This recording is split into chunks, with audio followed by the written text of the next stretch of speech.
Welcome to our live stream. It is Friday, and we're coming to you live from our studios in Nashville, Tennessee. We are going to have a great show this weekend. We'll tell you a little bit about that later. But today, when we say live, we mean like really live. This is what's happening right here, and you're joining us. We're happy you are. Pam Kay, senior producer for The Huckabee Show, joins me as she does on Fridays. She will be taking questions that you send in, and we need you to start sending them in right now. So here's how you do it. You send questions in the chat. If you like more visibility, bump your questions up to the top. You can send it to a super chat. That's how we work. We got moderators who watch the chat for the questions. They send them to Pam. She brings them to me. I answer them to you. We get to quite a few of them. We also have a string of great videos today and stories of things that have been happening. We're going to be talking about the stunning Devon Archer testimony and the Democrats' attempts to twist it. A CNN poll shows that Joe Biden is less popular than, in some cases, mass murderers. I find that a little much of a stretch. And Al Sharpton makes it into our clip of the week. Trust me, it's well worth sticking around to hear what he said. And it's kind of rare to be wanting to hear what Al Sharpton said, but this is a good one. Well, we always have a pre-show poll. We kind of ask you to weigh in on a topic since you're in sort of the waiting room before we actually flip the lights on and go live. Pam, what's our poll this week? Well, I love this because well over 400 folks participated in Q today before we started. The question, who or which is the least popular in America? Are you ready for the list? Ready. Okay, here we go. Donald Trump, vegans, Brussels sprouts, or Joe Biden? Boy, I would give it a tie between Brussels sprouts and Joe Biden. Not a fan of the sprout, are you, Governor? No, I'm not. I had offered some last Sunday night. I was at a meeting, and they brought some. I said, oh, you'll like these. And I said, I'm sure I would not. So I didn't have any. Well, the Brussels sprouts got a pretty fair shake, to be honest with you. The Brussels sprouts at 4%. The vegans at 2%. Donald Trump at 3%, with Joe Biden coming in at 91%. Whoa. Least popular in the United States. So old Joe beats the Brussels sprouts and vegans. Hands down. And Donald Trump. So there you go. Wow. Kind of tells you where our audience is, doesn't it? Yeah, no sprouts for anybody. Yeah, but I think they like sprouts better than they do Biden. They like sprouts better than they do Biden, for sure. Biden sprouts, that doesn't work. Okay, our top comment from last week's live stream comes from Debbie Merritt, and she says, quote, the Biden impeachment inquiry needs to be done. The ongoing persecutions of President Trump are terrible, awful, embarrassing, and crooked. I love this. As crooked as a dog's hind leg.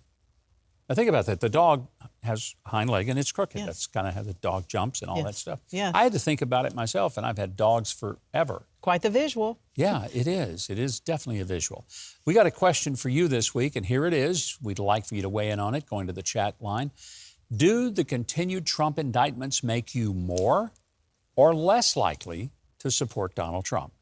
Leave your answers in the chat of the comments section below. We hope to get a bunch of them during the course of our live stream.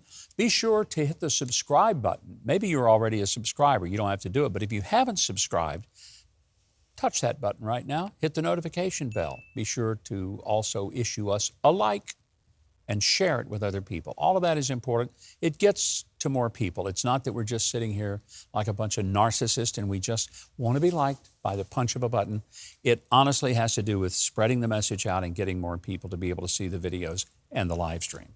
So we have a lot of stuff to get to. I think this week was just a monumental week for news on both the Joe Biden, Hunter Biden front, and of course the Donald Trump prosecutions. Now, interesting, whenever there is damaging information that comes out about Joe Biden and or his son Hunter, like a clock, within 48 hours, usually 24, there's a new set of indictments going against Donald Trump. It's happened every time. This week was no exception. You have Devon Archer. I think I called him Devon earlier. I knew a guy named Devon. Devon Archer. He goes to Congress. He testifies for hours behind closed doors. The next day, what happens? The announcement, indictments are coming, and then they come, and Trump has to go to court in D.C. to be arraigned. So it kind of takes all the focus away from what Devon Archer said. That's the way this goes. Here's the interesting thing. Representative Dan Goldman from New York, obviously a Democrat in this case, was basically saying when Joe Biden and Hunter had all these calls on the speakerphone, at least 20 of them, and Hunter would be in some business meeting, whining and dining these Ukrainian or Chinese business people, somehow there would always be a call with Joe, and Hunter would put him on the speaker like, hey, look who I'm talking. I'm talking to my dad, the Vice President of the United States. Is that not access? Is that not important? And Dan Goldman, well, I'll let you watch it for yourself. So to confirm, you're saying that the speakerphone conversations, they don't seem concerning to you because there was no specifics about business, and it just seemed like it was clear that it was part of the daily conversations that Hunter Biden had with his father, and it was and sounded like most of the time now President Biden didn't even know who the people he was at dinner. He was just asked to say hello.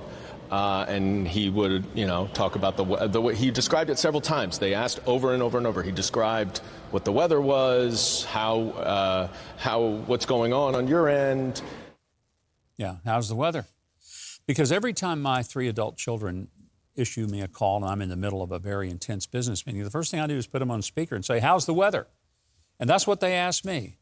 Does anybody believe that? That's the nuttiest thing I've ever heard in my life. First of all, if I'm in a meeting, I don't take a call if it's an important meeting. If it is an important meeting and somebody important calls me and I think it's important enough to take it, I don't put it on speakerphone. If Donald Trump calls me on the phone, he's done that before, I don't put it on speakerphone and say, hey, look who I get a call from. What do? I say, could you excuse me a minute? I need to take this. And I step out of the room and I take the call. You don't put it on speakerphone to a bunch of strangers. I mean, this is ridiculous. Now, here it gets even more fun. Goldman tries to pretend that, well, maybe they had these conversations about the weather, but they never talked about business. Watch this. Contradict the president's statement saying that he never talked to any of Hunter Biden's business associates? Clearly he talked, whether it's about the weather or whatever, but he said specifically that he's never talked to them. Doesn't this contradict them? I don't know what his comment is, and if we're gonna, well, I don't think that's what he said. He never said that he has never spoken to anyone. You think, Dan, you should be paying attention more because some of us actually remember that Joe Biden said exactly what you said he didn't say. Watch. Never discussed with my son or my brother or anyone else anything having to do with their businesses, period. I did anything wrong, and I didn't realize he was on the board till after he'd been on the board, and at the same time, he has come forward and said it was a mistake on his part to be on the board. I don't know what he was doing. I know he was on the board. I found out he was on the board after he was on the board, and that was it. The fact is, I was unaware of his investments until those occurred, and I've never discussed what my son's business with him because I didn't want any conflict. I don't discuss business with my son. Apparently he did. And Dan Goldman looks like an idiot for pretending that Joe Biden never made the comment. He did make the comment. Repeatedly he said, I never talked business with my son. But we now know that's a lie because he did it time and time again. So I think it's just important to kind of note that. Now, Devon Archer said that Hunter spoke more than 20 times with Joe, had him at a dinner, and I just think it's insane to be able to say somehow that Joe Biden was unaware that his son was doing these kind of business deals. When you're getting paid $1 million a month, I think probably Pop knows about it, in part because, according to Hunter, the information on his laptop, he had to give 10% to the big guy. Who does he think the big guy was? The IRS? No, we know it wasn't the IRS because Hunter didn't pay his taxes. That's what he got in some trouble for. It's just, it's amazing. And the media is missing a really, really good story here, but they're doing their best to cover up for it. And it's not working out. By the way, Devon Archer did an interview with Tucker Carlson this week.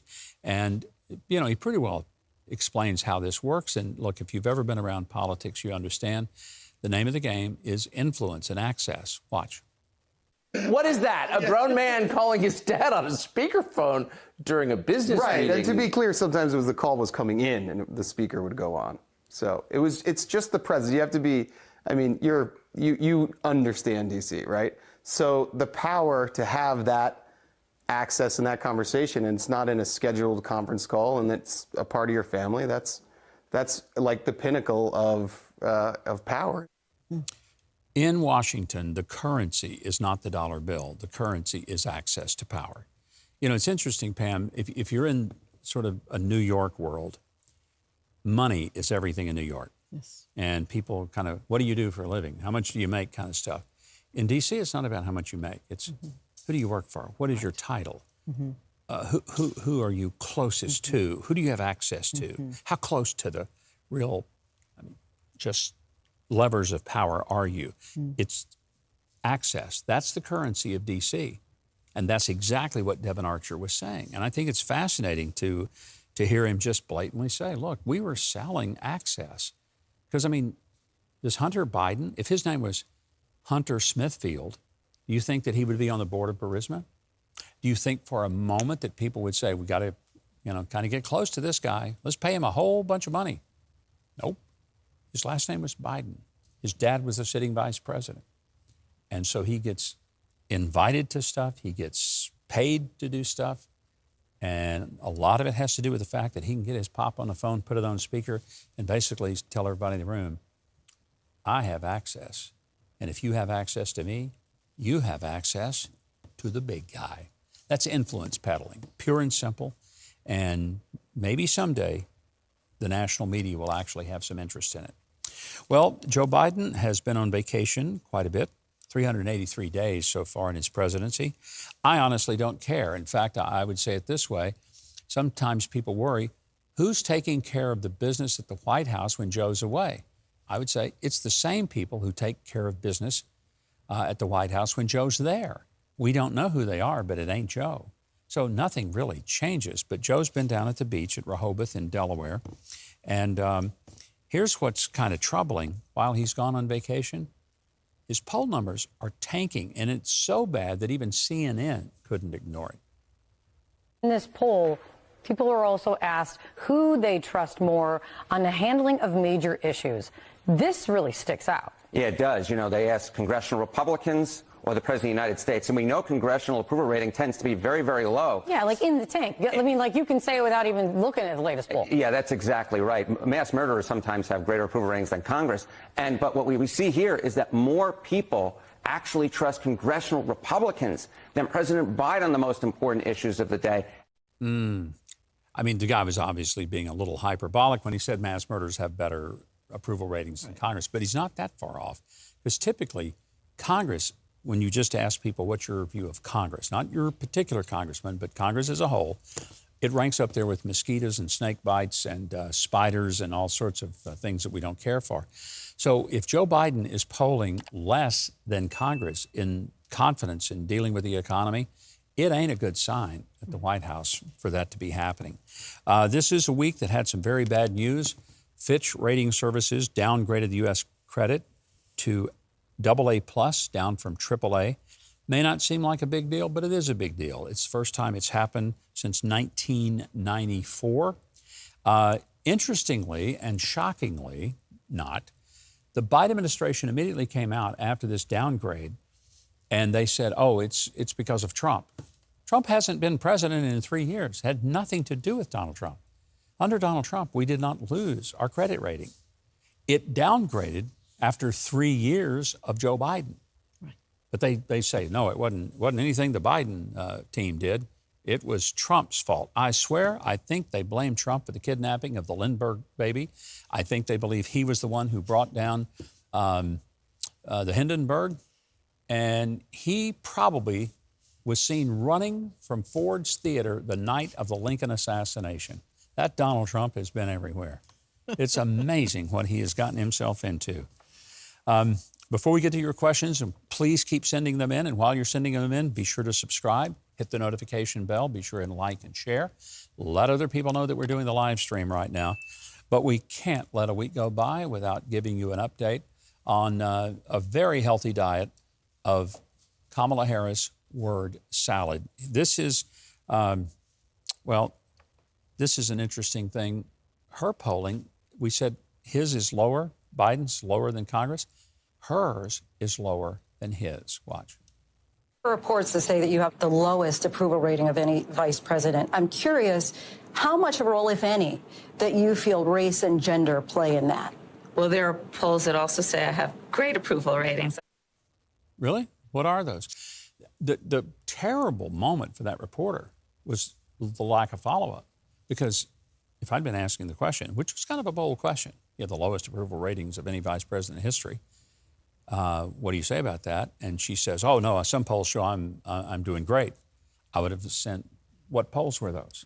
Can you name one of them? Because I haven't seen them. So just tell me what they are, and we'll do a little research, a little fact-checking there, and find out what could that possibly be. Now, we know that Kamala Harris is an expert at all things policy, and here she is talking about criminal justice reform and restructuring criminal justice. And it includes what we need to do, for example, with the pipeline, and that is about restructuring and thinking about how we restructure, how we think about what causes people to enter the system and addressing those things.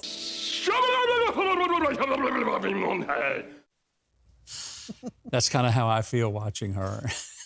That's perfect. Well, here's the thing about that. When she's just talking around in circles and basically says, we need to find out why people enter this pipeline of the criminal justice system. Here's a clue for you. They committed a crime. That's how they got into the criminal justice system. It's real simple. You commit a crime, you get in that pipeline, and you end up going to prison. Problem solved, Kamala.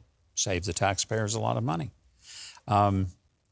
She delivered some remarks regarding space exploration to the Mongolian Prime Minister. I think the funniest thing is not listening to her, although you'll have to listen. Watch the expression on his face as he's probably thinking to himself, what the heck is she talking about? Particular.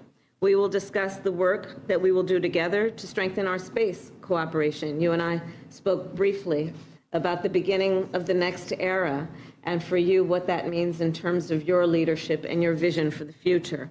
And certainly strengthening our space cooperation would be a part of that agenda, including, of course, using our space cooperation to think about how we strengthen the economic prosperity and development of our nations. What you just said is one of the most insanely idiotic things I have ever heard. At no point in your rambling, incoherent response were you even close to anything that could be considered a rational thought. Everyone in this room is now dumber for having listened to it. I think that's one of my favorite movie clips of all time from the movie Billy Madison with Adam Sandler. And honestly, every time I hear Kamala speak, I think that we ought to be playing that clip. Yeah, we need that on standby. Just put it on a loop because it perfectly fits. And all of us here are dumber from what you've just said. We'll never get that minute back. We'll never get that minute back, indeed. All right, let's go to some questions, see what's on the minds of our viewers today. All right, Linda Clark, of course, a question responding back to Hunter Biden. Is it possible that talking about the weather was code for I can get Dad to cooperate? It could have been. But I know that they weren't just chatting about what's temperature where you are. Or here's the one you just know he said, hey, Dad, is it hot enough for you? Heard that lately a lot. Absolutely. There we go. Let's see. This one comes from, I believe, Connie. And she's asking, do the continued Trump indictments make you more or less likely to support Trump? Well, that was our question of the day. Oh, that's right. Yeah, you're right. That's what it is. Sorry. So people are answering that. So my apologies. John Radford says, why don't they leave Trump alone? And why do we have to get Biden? What do you have to do to get Biden and Harris out of the office? Vote them out. Look, here's the thing. Why are they doing this to Trump? Because they're scared to death he could get elected again. As dangerous as he was to the deep state when he was in there the first time, he'll be 100 times more dangerous now. Now he knows what he's really up against. I think there was a certain naivete that Donald Trump, and I know he would recoil that I would use that word in relationship to him, but truly, I think he thought he knew how desperate the deep staters were and the bureaucracy, the uniparty as they're sometimes called in Washington. But quite frankly, I think everybody has been shocked at the levels to which the powers of Washington have tried to destroy Donald Trump. It's unprecedented. And you don't have to like him. And you can think he's guilty of everything he's been accused of. But I just want you to keep in mind that never in our history has this country ever had one president sitting in office who used his Justice Department and the wheels of government to criminally prosecute his political opponent for his reelection bid. Never. This is the stuff of third world countries. And even if one candidate thought the other candidate was everything wrong, you attack them politically. You do not take government power and the taxpayers' money and criminally charge them, especially when the charges, if you think about it, really are not about him stealing money, not about him selling influence, not about him taking a bribe, not about him giving nuclear secrets to anyone, none of that. The crime for which he's been charged is that he believed the election was rigged in 2020 and that he spoke out about it. So basically, he believed something that the government didn't want him to believe, and he said something the government didn't want him to say. And here's the big takeaway for me. If the Justice Department can criminally charge a former and possibly future president for believing something and saying something, what keeps the government from telling your pastor and criminally charging your pastor for getting in the pulpit and believing that marriage is between a man and a woman and then having the audacity to say that very thing? That's where this is headed. So please, please understand, you don't have to like Donald Trump. You don't have to say you're going to vote for him, but you better be worried about where this case goes, because if it goes where the Justice Department, where Joe Biden, Merrick Garland, and Jack Smith, this prosecutor, if it goes where they want it to go, then your pastor is probably on the list, as is the head of your Christian school, as is all of us. It's a dangerous thing. Okay. Daredevil Nate is asking, my question would be if you think there will be more Trump indictments in the months ahead, or do you think 3 is enough? I think they'll keep rolling them out. I think we'll see another one in Georgia. There could be more. I don't know. I mean, I think every time there's a bad Hunter Biden, Joe Biden story, we're going to see some more. They probably have a stack of them sitting on a desk somewhere, ready to pop them out. Here's another question. If this was so important, how come they didn't deal with this 3 years ago? You know, if this is what they're charging him for, what he said 3 years ago, what he did 3 years ago, why didn't they charge him 3 years ago? Why the wait? Why do it in the middle of the election? This is election interference. Yes. Pure and simple. Lona Phillips is asking this afternoon, Governor, why are we only talking about Biden's wealth? Where did Obama get his wealth and homes? Well, you know, you could fairly say Obama sold, both he and Michelle did book deals, and those book deals were in the tens of millions of dollars. They also got a Netflix contract, which I think, I wanted to say it was like $50 million. It was a huge amount of money. I don't know that they earned it, or it was, but hey, you know what? If somebody came and offered me $100 million or $50 million and I didn't have to do anything particularly for it, would I take the deal? Heck yeah. So we kind of know where Obama got his money. It was books and Netflix contracts that were post-presidents. To be fair, there's never been an indication that Barack Obama or Michelle did those deals, took that money while Barack Obama was in office. So, you know, I'm no big Obama fan, but I never have seen anything like that he took what I'd call influence peddling money. Never saw anything like that. And by the way, speeches. I mean, when you're the ex-president, it's not unusual you get $500,000 to $1 million to make a speech before some corporate group. Again, perfectly legal, and I don't begrudge him that. You know, go for it. So I don't have a problem with how Obama. There's no accusation or indication that any of his was tainted. Viewer Joe with us this afternoon is asking, do you think DeSantis and Newsom will debate? I think it would be wonderful if they did. You know, Sean Hannity had Newsom on, which I was proud of Newsom for being willing to go on. I thought that was gutsy on his part. He had DeSantis, and he sort of challenged them to get together. Newsom said he would. So we'll see. I think it would be a fascinating discussion because they've had a lot of public domain kind of spats. Be nice to have them in the same room. See them go toe-to-toe. Be fascinating.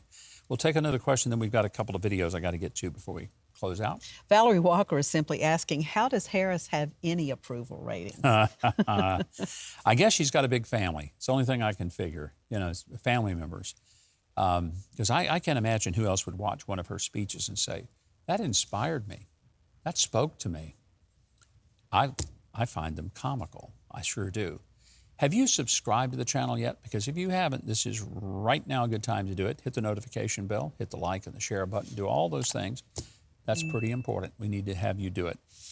This is pretty bizarre. We don't have a clip, but we have just this story from Chicago, the state of Illinois, more specifically.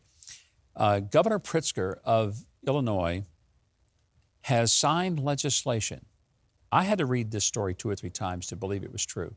Signed legislation that allows illegal immigrants to become police officers in Illinois. Now, don't let it get lost on you what that means. A person who is in this country illegally, who is supposed to take an oath to a constitution that he or she violated by being an illegal, is now going to have the power to arrest American citizens. How does this happen? This is insanity. And you good people of Illinois, you elected this guy. For heaven's sakes, do your state a favor and get rid of him and every legislator that voted on that nonsense. Well, there is a mayor in New York, Eric Adams, and he used to brag about New York City being a sanctuary city. Boy, they're not like those people down on the Texas border that wanted to put up a wall. No, sir. New York is a sanctuary city. Come on to New York. Well, by gosh, they did. And now there are so many illegal immigrants in New York, they don't know what to do with them. So here's Eric Adams, the newly